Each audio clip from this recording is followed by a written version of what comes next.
அதாவது 1962ஆம் ஆண்டு சீனா போரின் போது இந்திரா காந்தி தன்னுடைய நகைகளே வித்திருக்கிறாங்க அப்படின்ற கருத்தெல்லாம் இப்ப முன் வச்சிருக்காங்க.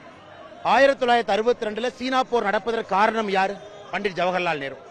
இந்தியாவுடைய நிலத்தை எல்லாம் இழந்தோம் யார்? பண்டிட் ஜவஹர்லால் நேரு. இதே சீனா போருக்கு என்னுடைய பாட்டியும் தான் நகை கொடுத்தாங்க, உங்க வீட்லயும் தான் கொடுத்தாங்க, தமிழ்நாட்டில் நம்ம எல்லாரும் தான் கொடுத்தோம். காங்கிரஸ் கட்சியை பொறுத்த வரைக்கும் நாட்டு மக்கள் இருக்கக்கூடிய நகைகள் எல்லாம், குறிப்பா இந்துக்கள்கிட்ட இருக்க நகையெல்லாம் தூக்கி முஸ்லீம்கிட்ட கொடுத்துருவாங்கன்னு சொல்லிட்டு பிரதமர் மோடி ஒரு பிரச்சாரத்தை பண்ணிட்டு இருக்கிறாரு. இதற்கு பதிலடி கொடுக்கும் விதமாக பிரியங்கா காந்தி என்ன சொல்லியிருந்தாங்களா, இந்த நாட்டுக்காக, சீனாவுடைய போர் நடக்கும்போது இந்த நாட்டுக்காக என்னுடைய பாட்டி தன்னுடைய நகையெல்லாம் கொடுத்தாங்க அப்படின்னு சொல்லியிருந்தாங்க. அந்த புகைப்படமும் வெளியாச்சு. இந்த சூழ்நிலையில இந்த பிரியங்கா காந்தி அவர்களுக்கு பதிலடி கொடுக்கும் விதமாக அண்ணாமலை இதே வயநாட்டுல என்ன சொல்றாரு அப்படின்னா, அவங்க பாட்டி மட்டுமா கொடுத்தாங்க, என்னுடைய பாட்டின்னு தான் நகையெல்லாம் போர் கொடுத்துருக்காங்க அப்படின்னு சொல்லியிருக்கிறாங்க. எப்படி பாக்குறீங்க? நான் தான் சொல்லிட்டேன்ல, சீமான பொய் சொல்ற விஷயத்துல நல்லவர் ஆக்கி இருக்கிறார் அண்ணாமலை என்று. உங்க செத்து போன பாட்டி கிட்ட யாரும் போய் கேட்க முடியாது. செத்து போயிருக்கிற பாட்டியை போய் எழுப்பி உண்மையை வெளிக்கொணர முடியாதுங்கிற காரணத்தால் ஏதாவது ஒரு பொய்யை சொல்லிவிடலாம் என்ற செய்தியில் இப்போது இந்த பொய்யையும் சொல்லியிருக்கிறார்.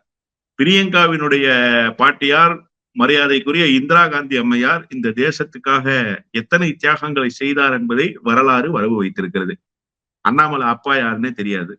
அண்ணாமலை அப்பாவே தெரியாதப்ப அண்ணாமலை பாட்டியை யாருக்கு தெரிய போகுது? இன்னொரு செய்தி இயல்பாகவே கேட்போம். அண்ணாமலையுடைய வரலாறு எல்லாம் நமக்கு தேவையில்லை.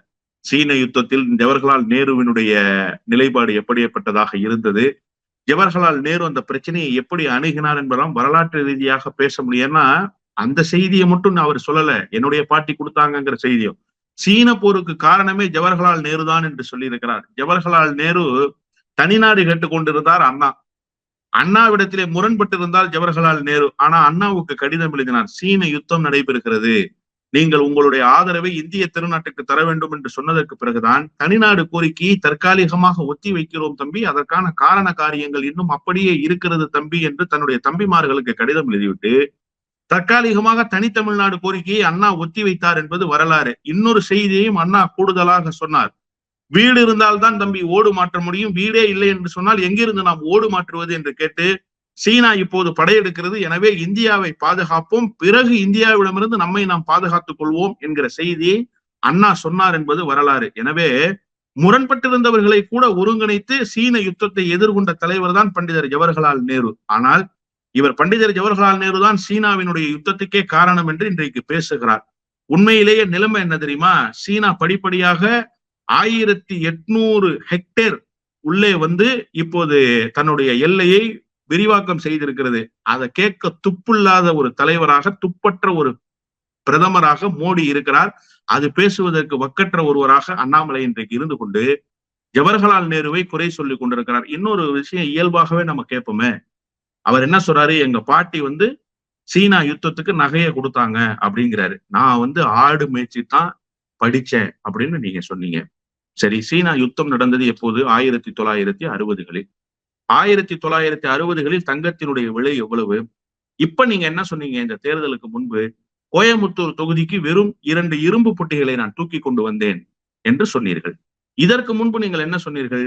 குடும்ப செலவுகளுக்கே என்னுடைய நண்பர்களிடமிருந்துதான் நான் பணம் பெற்றுக் கொள்கிறேன், அவர்கள் தான் எனக்கு உதவி செய்கிறார்கள் என்று சொல்கிறீர்கள்.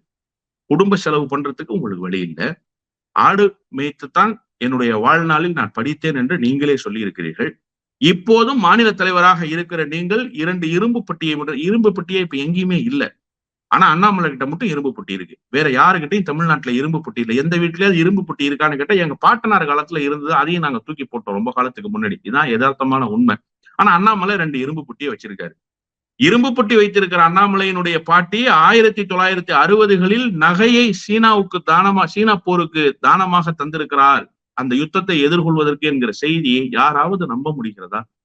அப்படிப்பட்ட நீங்கள் செய்தியை சொன்னால் மக்கள் எப்படி சிரிப்பார்கள் என்று கூடவா சிந்திக்காமல், இந்த நேற்றைக்கு தான் புத்தக தினம், நீங்க சமூக வலைதளத்துல பாத்தீங்கன்னா நேற்று புத்தக தினத்தை பத்தி பேசினதை விட அண்ணாமலை படித்த 20,000 புத்தகங்களை பத்தி பேசியவர்கள் எண்ணிக்கை தான் கூடுதல். அண்ணாமலை தெரியாம, விவரங்கள் தெரியாம அடிச்சு விட்டுறது, சும்மா வாய்க்கு வந்தது எல்லாம். 20,000 புக்கு படிச்சிருக்கிறேன், நான் 8,000 கேஸ் பதிவு பண்ணிருக்கிறேன், 100 கணக்கிலேயே சொல்றது இல்லை எதையுமே. 10 100 கிடையாது, 1000 லட்சம் தான் அடிச்சா. அந்த மாதிரி இப்ப கூட எங்க பாட்டி கொடுத்ததாக சொல்கிறேன். உண்மையிலேயே உங்கள் பாட்டி கொடுத்திருந்தால் மகிழ்ச்சி தான், அவரை போற்றுவோம், அதில் வேறு மாறுபட்ட கருத்து இல்லை. ஆனால் பிரியங்கா காந்திக்கு பதில் சொல்வதாக நீங்கள் நினைத்து கொண்டு பிரியங்கா காந்தியினுடைய பாட்டியும் உங்க பாட்டியும் ஒன்னா?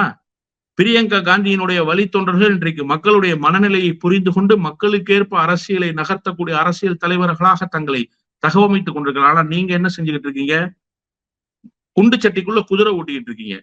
மூத்திர சந்துக்குள்ள போயிட்டு உங்களால வெளியில வர முடியாம தடுமாறி போய் நிக்கிறீங்க. அதுதான் இன்னைக்கு இருக்கக்கூடிய உங்களுடைய நிலைமை, உங்களுடைய அரசியல் அப்படித்தான் இருக்கிறது.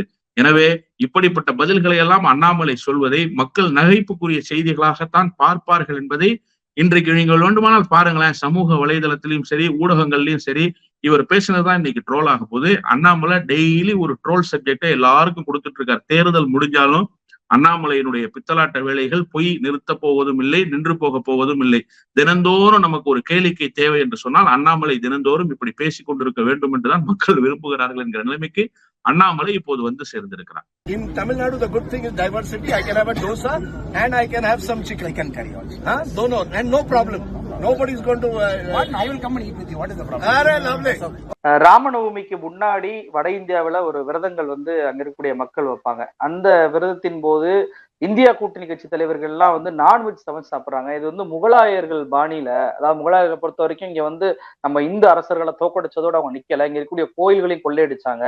அது போன்றுதான் இந்த இந்தியா கூட்டணி கட்சி தலைவர்கள்லாம் செயல்படுறாங்க அப்படின்னு சொல்லிட்டு அந்த விரதத்தின் போது நான்வெஜ் சாப்பிட்டதா குற்றச்சாட்டு வச்சு பிரதமர் மோடி எல்லா வகையான பிரச்சாரத்தையும் பண்ணாரு. ஆனா இன்னைக்கு ராஜ்தீப் தேசாய், இந்தியா டுடே உடைய ஆசிரியரா இருக்கக்கூடிய ராஜ்தீப் தேசாய் அண்ணாமலையை ஒரு பேட்டி எடுக்கிறாரு. அந்த பேட்டியில அவர் கேட்கிறாரு, நம்ம என்ன சாப்பிடலாம் அப்படின்னு சொல்லி கேட்கும்போது, வாங்க உங்களுக்கு சிக்கன் வாங்கி தரேன் அப்படின்னு சொல்லி சொல்றாரு. நீங்க உண்மையிலேயே சொல்றீங்களா சிக்கன் அப்படின்னு சொல்லிட்டு அவர் கேட்பது வந்து மோடியை வைத்துதான் கேட்கிறார். ஆனா அது கூட தெரியாம அண்ணாமலை வாங்க உங்களுக்கு சிக்கன் வாங்கி தரேன் அப்படின்னு சொல்றாரு. இது எப்படி பாக்குறீங்க? மோடியை அண்ணாமலையை மாட்டி விட்டார் அப்படின்னு சொல்லி பார்க்கலாமா? உண்மையிலேயே அண்ணாமலைக்கு மோடி எதற்காக அப்படி சொன்னார் என்று சிந்தித்து பார்க்கக்கூடிய அரசியல் அறிவு கிடையாது. ஏன்னா அண்ணாமலை பஞ்சத்துக்கு பிழைக்க போனவர். அவர் RSS சித்தாந்தத்தை உள்வாங்கி கொண்டு சித்தாந்த ரீதியாக பாரதிய ஜனதா கட்சியில் தன்னை வளர்த்து கொண்டவர் அல்ல. மாறாக ஒரு ஆக்சிடென்டல் இன்சிடென்ட்னு சொல்லுவாங்க, அதுதான் அண்ணாமலைக்கு நடந்தது பாரதிய ஜனதா கட்சியில. அவர் பஞ்சத்துக்கு பிழைக்க போன ஆண்டி, பரம்பரை ஆண்டி கிடையாது. அதனால மோடி எதை வைத்து இந்த செய்திகளை பேசி இருக்கிறார் என்பதும் அவருக்கு தெரியாது. இன்னொன்று, அவர் கேள்வி கேட்கிறார் அல்லவா, அந்த கேள்வியில் இருக்கக்கூடிய சூட்சமத்தை கூட ஒரு பத்திரிகையாளருடைய கேள்வி எத்தகைய கூர்மை வாய்ந்ததாக இருக்கும், அதன் உட்பொருள் என்னவாக இருக்கும் என்பதை பகுத்தாய்ந்து பார்க்க முடியாத ஒரு அறிவுகட்ட மனிதராக அண்ணாமலை இருக்கிறார் என்பதைத்தான் அவருடைய பதில் உணர்த்தி இருக்கிறது. இன்னொன்று, கொஞ்சம் விஷயமா கூட அண்ணாமலை சொல்லியிருக்கலாம். ஏன்னா இது கேரளாவிலிருந்து தரப்பட்டிருக்கிற பேட்டி என்றுதான் நான் புரிந்து கொள்கிறேன். அதை நானும் பார்த்தேன். அப்போ கேரளாவுல போய் நான் வந்து சிக்கன் சாப்பிடுறீங்களா அப்படின்னு கேட்கறது வந்து ஒரு யுக்தியாக இருக்கும். ஏன்னா நேற்றைக்கு கூட அந்த பாரதிய ஜனதா கட்சியினுடைய வேட்பாளர் ஒரே ஒரு ஓட்டு எனக்கு தாங்க, உங்களுக்கு ஸ்பெஷல் பீஃப் நான் கொடுக்குறேன்னு சொல்லியிருக்காரு. அப்ப என்ன அர்த்தம்? கேரளாவுல ஒரு நிலைப்பாடு, கேரளாவுக்கு வெளியில் போனால் ஒரு நிலைப்பாடு. எங்க கோமாதாவை பூரா கொண்டு கறி ஆக்கி போடுறாங்கன்னு ஒப்பாரி வச்சுட்டு பீஃப் எக்ஸ்போர்ட் பண்ற நிறுவனத்திடமிருந்தெல்லாம் நிதியை பெற்றுக்கிட்டு பீஃப் எக்ஸ்போர்ட் பண்ற நிறுவனங்கள் பூரா பாரதிய ஜனதா கட்சியினுடைய ஆட்கள் நடத்துகிற நிறுவனமாக இருக்கும் என்பதை ஒரு 6 மாதத்துக்கு முன்பு ஒப்பீனியன் தமிழ் வாயிலாக அந்த மாடுகள் வளர்க்கிற பண்ணையில் நடந்த படுகொலைகள், அவற்றிலிருந்து ஏற்றுமதி செய்யப்பட்ட கறிகளினுடைய எண்ணிக்கை என்ன என்பதையெல்லாம் விரிவாக நான் பேசியிருக்கிறோம். அதெல்லாம் எனக்கு நினைவுக்கு வருது இப்ப நீங்க கேட்கும்போது. அப்படிப்பட்ட பாரதிய ஜனதா கட்சியினுடைய இரட்டை நிலைப்பாடு. இப்ப ஒருவேளை நம்ம கேரளாவுல இருக்கோம், அதனால இங்க அசைவ பிரியர்கள் அதிகமாக இருக்கிறாங்க, அதனால நம்ம இப்படி ஒரு ஸ்டேட்மெண்ட் அடிச்சு விடலாம்னு அவரே அதை ஒரு ஸ்ட்ராட்டஜின்னு நினைச்சு சொல்லி இருந்திருப்பாரு. ஆனா உண்மையிலேயே நீங்க சொன்னதை போல மோடியை மாட்டி விட்டுட்டாரு. மோடி சொன்னதுக்கும் அண்ணாமலை சொன்னதுக்கும் எந்த தொடர்பும் இல்ல. அண்ணாமலை பாருங்க மட்டன்லாம் சாப்பிடலாம், சிக்கன்லாம் சாப்பிடலாம்னு கூப்பிடுறாரு. மோடி பாருங்க இப்படி சொல்றாருன்னா, அப்ப மோடி சொல்வதை அண்ணாமலையே கேட்கவில்லையா என்கிற கேள்வி பொதுமக்களிடத்திலே எழுந்துவிடும் என்றுதான் நாம் இதை புரிந்து கொள்ள வேண்டியிருக்கிறது. ஆனால் மோடி என்ன காரணத்திற்காக சொன்னார் என்கிற அரசியல் அறிவும் அவருக்கு கிடையாது.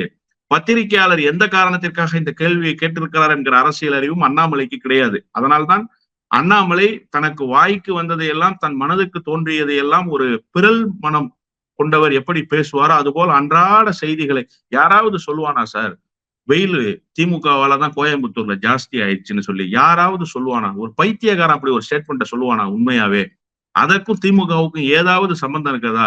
இந்த பழைய காலத்துல தலைவர்கள்லாம் சொல்லுவாங்க, மழை வந்தா வரண பகவானுக்கு வாரண்டாடா போட்டுருவீங்க முட்டா பயில்களான்னு கேட்பாங்க. அது மாதிரி சூரியனுக்கும் மலைக்கும் இதற்கும் இங்க இருக்கக்கூடிய அரசியல் கட்சிகளுக்கும் ஏதாவது தொடர்பு இருக்கிறதா? இப்படிப்பட்ட பைத்தியக்காரத்தனமான பேச்சுகளை அண்ணாமலை தொடர்ந்து பேசி வருகிறார். அதனுடைய ஒரு நீட்சி தான் மோடி சொன்ன செய்தியை புரிந்து கொள்ள முடியாமல் ஒரு பிறல் மனம் கொண்டவர்களுடைய மனநிலையில் இருந்து மைக்க நீட்டணும்னா எதையாவது சொல்லிடலான்னு ஒரு கருத்தை சொல்லிட்டு போயிருக்கிறார் என்றுதான் நான் புரிந்து கொள்கிறேன். நிகழ்ச்சியில் கலந்து கொண்டு நிறைய தகவல்களை நம்ம நேரில் பகிர்ந்துட்டீங்க. ரொம்ப நன்றி சார். நன்றி.